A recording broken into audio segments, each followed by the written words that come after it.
In this movie, I will create a simple example simply to demonstrate how controls can be placed on the form and how you can write a very simple line of code to allow the user to interact with your application. For this example, I will need two objects. I will need a button, so I'll click on button and drag it onto the form. I'll also need a label, so I'll click the label icon from the toolbox, select, and draw it onto the form. The first thing I want to do is to affect the label, and that is I want to change the default border style.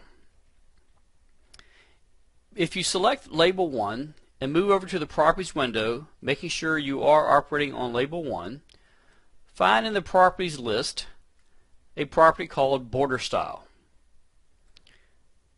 By default, the border style is none. If I click on the drop down arrow, I'll choose Fix 3D. This will give me a little bit of a focus on the label control.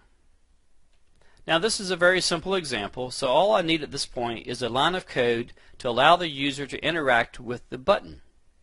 The simplest way to write code for a button is to, at design time, which is what we are in currently, design time, is to double click the button. By double clicking, you automatically open the event procedure for the button one click event. That is, when the user clicks button 1, the code we're about to write will be executed.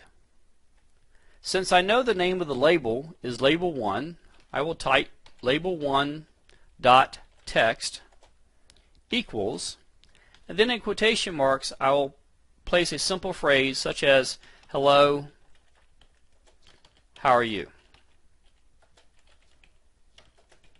Once you're finished, you can now either return to the form or click on by clicking the form1.vb tab. You can return to the code by clicking the form1.vb tab. You can toggle back and forth between these two views, but you can run the project from any view, whether the design view or the code view. To run, the simplest way is to simply click the Start Debugging control on the toolbar. Click Start,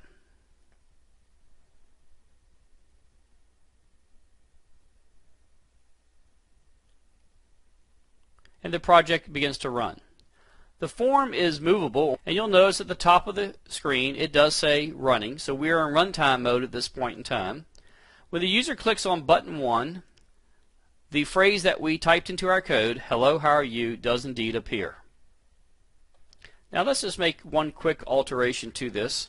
So I'll close this window by clicking the close button on the form itself, returning me to the design mode. Once again, I will return to the label, and I will change the property, the font property, and I'll make this a little bit bigger. So I want to change the font to bold italic size of 12. I will then click OK, and you'll immediately see that label 1 does indeed look different. Run the project by clicking the Run button. The form appears, I click on button, and once again you see the phrase, but this time in a different font. Now what you have to be careful about is that you don't make your fonts too large, otherwise your objects may not fit on the form properly.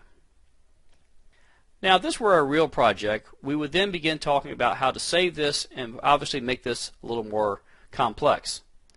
In a future movie we will discuss saving and modifying an existing project.